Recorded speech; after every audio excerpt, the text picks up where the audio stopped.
Hi everybody, welcome to Active Self-Protection Extra. On today's video, I want to explain to you the TAP-IFS acronym and how it can help you if, God forbid, you're ever in a gunfight, and why we use acronyms at all. Today's video is brought to us by Mantis. The Mantis family of products is integral to ASP staff building handgun and carbine skills and are your most economical and fastest path to improvement in your skills too. Whether you choose the X10, the Laser Academy, the Blackbeard, or use them all in concert, they will help your practice be more effective, efficient, and fun. Go check them out, pick up a unit, and thank them for sponsoring today's video. I want to start by explaining why we use acronyms. And the reason is they are memory devices, right? They give us a structure, a foundation, so that we can bring to mind facts, and especially in stressful environments, they can organize our thoughts for us, okay? We do these a lot. These are very common. You did them in elementary school with Roy G. Biv for the colors of the rainbow, or maybe in science class, if you ever did kingdom, phylum, class, order, family, genus, species, but you learned it as King Philip calls out for good steak. You used a memory device, they call that a mnemonic, in order to remember what path it is, because remembering kingdom, then phylum, then class, then order, then family, then genus, then species is difficult. And if I just gave you a flashback to biology in high school, I apologize for that. You also might remember the order of operations, right? So again, a checklist, an acronym, a mnemonic helps you in math, right? Please excuse my dear Aunt Sally. You get my point, right? We do these all the time. My first big boy job, my first real adult job was operating a nuclear reactor for the United States Navy. I was in nuclear power. I was an electronics technician, 3383, for anybody who's interested in that stuff. That's old school. I don't think they use those NECs anymore, but I got out of the Navy 23 years ago. So, you'll have to kind of be with me on that.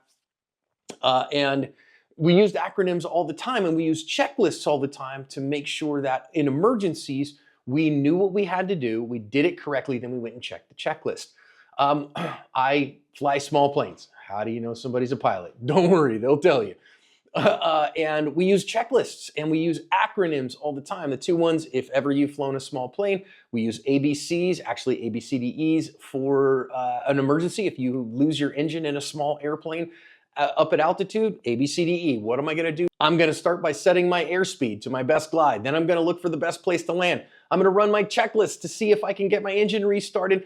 D, I'm going to declare an emergency. So we work on those, right? Every time we land the plane, we do what we call GUMPS checks. And GUMPS is an acronym: gas, undercarriage, mixture, prop, and seatbelts and switches.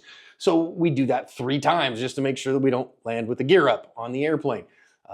Which of course doesn't happen if you're flying a fixed gear plane. That's neither here nor there. My point is we use acronyms, and we use them so that we have a structure to our memory. That's why in the defensive training space, I'm kind of the guy that's brought some of these into the defensive training world. Not that I am the end all be all, okay? I stand on the shoulders of giants, and I've trained with some of the best in the industry, and firearms instructors are all thieves and we steal from each other. All instructors, all teachers everywhere for all time take what their teachers gave them, repackage it with their own personality, and send it to their students who do the same thing. And so my first thought of this acronym, just so you know where it came from, was Chuck Haggard. Chuck Haggard from Agile Training and Consulting, long time, Topeka, Kansas. I believe he retired as a lieutenant. And he's still working, but not for Topeka PD anymore. And he was the first guy that was like, hey, you got to think through some of these things, and here's how we teach our cops to kind of follow up. But of course, he hadn't been really exposed to a lot of acronyms, and that's not really his thing. So I'm the one who came up with TAPIFFS. So let's talk our way through TAPIFFS real quick, and then I will explain each one. T, threat down. Did I hit him? Do I need to shoot him again? A, accomplices. Did he bring any buddies to the fight that I need to deal with? P, partner. Is my partner still in the fight? Do I need to go help my partner? I, injuries. Now, so TAP, that first one's TAP, that's the fight. IFS is the after fight. I, injuries. Who's hurt? What do I need to do to make sure they make it? First F, firearm. Is my firearm still in working condition? Do I need to do anything to my gun? Second one, follow-up. What's important right now for me to do to make myself safer? S, seek help. Call it in, get the cavalry on the way. That's TAPIFFS. Here's our acronym that goes all the way through. Now let's explain a little bit. We separate into TAP and IFS because I want you to fight the fight first, then deal with the follow-ups, then deal with the after effects. And you go, well, why don't we just call it IFS because we're not going to really think about it until the fight's over. Guys, if you watch the big channel, how many times have we seen somebody bang, bang, bang in the middle of the fight and a cop's on the radio with dispatch? Shots fired, shots fired. He's all the way at S, seek help, when he should be at T. So fight the fight first. I'm telling you, put this in your soul so that you fight the fight and then you do the follow-ups.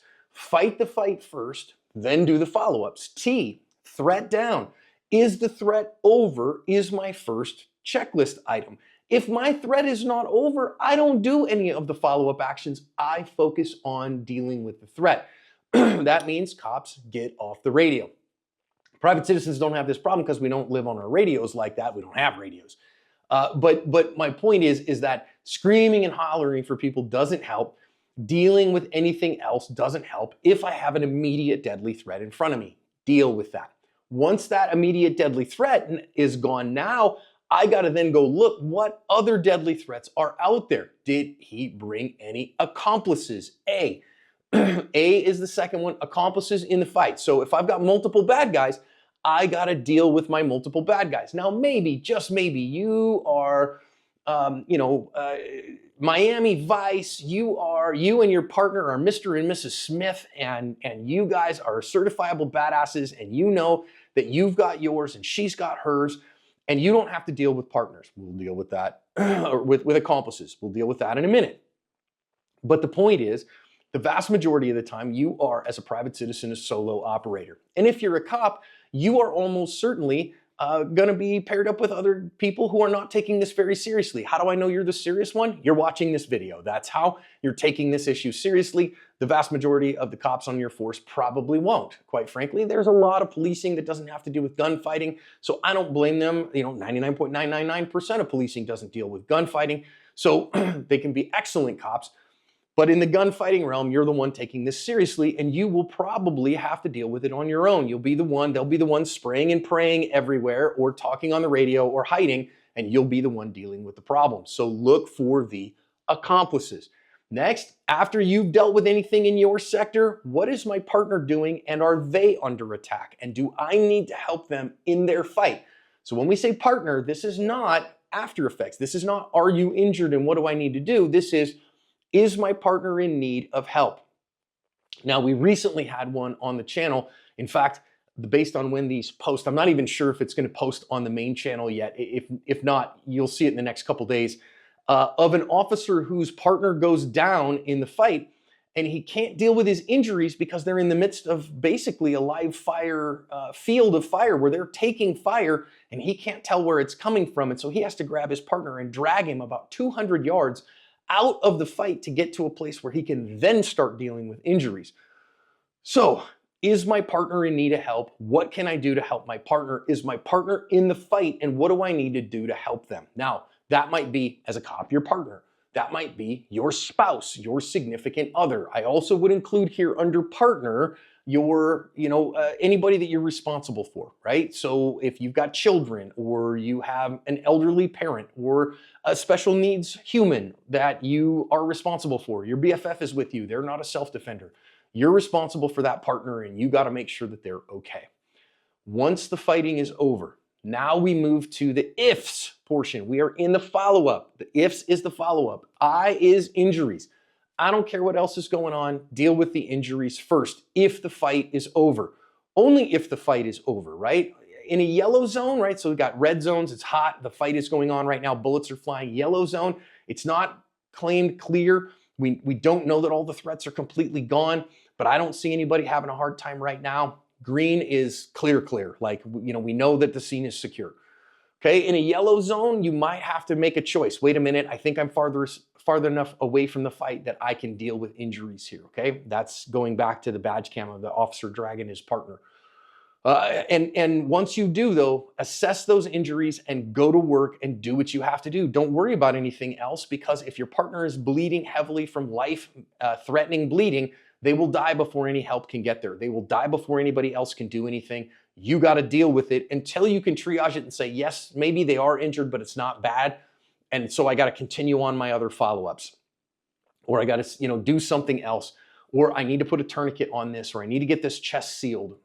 Do those things, right? But deal with the injuries. And of course, that means you should have your emergency first aid kit on your person and you should know how to use it. Okay. So that's injuries. Next F, check your firearm. Make sure that it's still in good working order. If you carry a spare magazine, here's the time where you probably should top that gun up using a proactive reload. I don't want to litigate the whole thing about carrying a spare magazine here, right? I don't carry a spare magazine.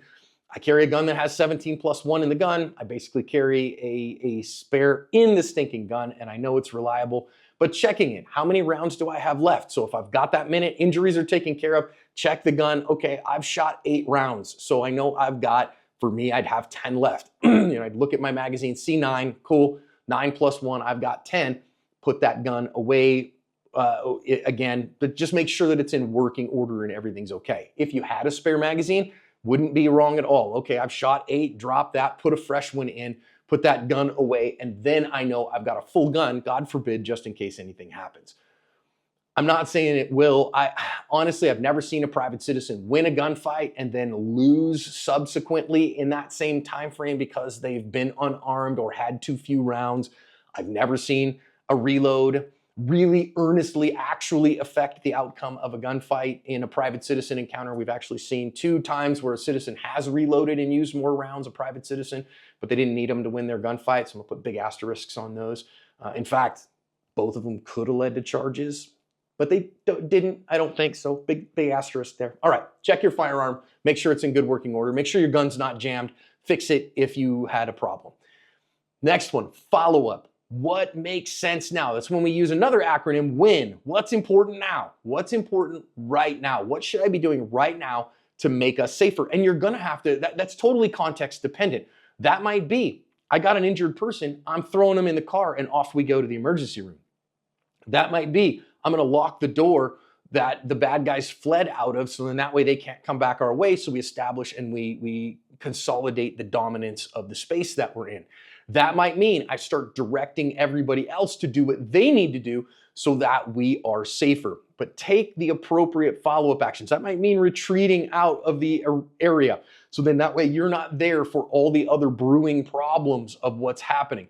We saw that like in Kenosha with Kyle Rittenhouse. He had to get the heck out of that area and keep getting out of the area as long as he possibly could. Big messy situation, right? So take the appropriate follow-up actions, and then and only then seek help. Call it in, get 911 on the way. You want to win the fight to 911, but you want to use it in its appropriate time. Here's a couple of suggestions. I'm going to do a whole video on this, so don't take this as all the definitive discussion of it. My strong suggestion, if somebody else is there and has a mobile device, have them call 911. I would prefer you not call 911 because as soon as you do call 911, anything you say can and will be used against you in a court of law. It's considered an excited utterance. It is voluntary speech. It is recorded and 100% admissible. If you say anything wrong, it can be held against you. Have somebody else if available. Hey, do you have a phone on you? Call 911 and tell them we need police and we need an ambulance here right now. Tell them there's been a shooting. We need police and ambulance here right now. Let them do it. Anything they say to 911 is just what they say to 911. It's not what you've said to 911. And then of course you should be on the phone at that point with your attorney, right? So I would call Firearms Legal Protection's 800 line. I'm a member of Firearms Legal Protection. I recommend them. They've been longtime sponsors of the channel. Use them for like 7 or 8 years, something like that. And they are who I would go to. They're my recommendation. If you have somebody else, you have another one of the services, cool, have something, please have something, right? And so if you've got one of the other services, call that 800 number or their service line so that you can get your attorney on the way. Or if you have a particular attorney that you've retained, call that attorney immediately. You do not want to be figuring out who your attorney is going to be while you are sitting there curbside. You're not going to have time to do that. They're not going to let you futz around on your mobile device. And you don't want to be mobiling good defense attorneys. No, that's a bad idea. So have those numbers already, have that ready for you and programmed into your phone so that you can make that phone call, get that help started. So you're seeking help from your legal team, somebody else is seeking help from 911. Of course, if nobody else is around, you're gonna have to call 911. My strong suggestion is say as absolutely little as you can, get help started on your way, and hang up with 911. I know they're gonna call you back. They don't like it when you hang up on them. I totally get it. Remember, I've seen it get people into trouble when they're on the phone with 911 too long, and it's totally not illegal for you to hang up. I need help. I need police here. I need fire here. This is our location. Here's my description. I need help. Click. Then get on the phone with your attorney. Seek help. So there's TAP-IFFS. Threat down. Did I hit him? Do I need to shoot him again? TAP. A is does he have any accomplices? Do I need to deal with any other problems in the area? P, is my partner in the fight? Is there something my partner needs? How can I help my partner? Now the fight is over. I, injuries. Who's hurt? Blood checks, right? You want to run hands over everything, and check, wait a minute, do I have bloody fingers somewhere? Because you may not feel that you're shot. And do that for your partners. We are checking everything on them and running blood checks and then checking our hands and making sure that everybody's okay. F, firearm is my first one. Second F is follow up. What's important now? S, seek help, call it in and get some help on the way. Hope TAP-IFFS helps you if ever, God forbid, you're in a gunfight. It only will help you though if you put it to memory. If you take the time to just remember TAP-IFFS and then work through the checklist and work through the checklist and work through the checklist. And then that way, if God forbid you are in a gunfight, then you come back and you start going, what's important? Oh my God, what do I need to be doing right now? Wait, stop, TAP-IFFS, threat, done, accomplished, done. Partner, are you okay? Okay, they're okay. Injuries, let's check. Are you hurt? Am I hurt? Let me do blood checks. Okay, I'm good. F, how's my firearm? My firearm's in okay condition, good. Follow up, wait a minute, what does John say? What's important now? Okay. Right now, it's important for us to be safe. Let me lock this door. Let me do this thing. Great. Hey, we need to seek help. S, final one. You call 911. I'm calling my attorney. That's how it will help you. If you don't do that and you go, what did Korea say about the follow-up actions after a gunfight? Right after you get out of a gunfight, you're not going to have time to Google it to watch this video. Just put it to your work. I hope the acronym helps you, and I hope you have a great day.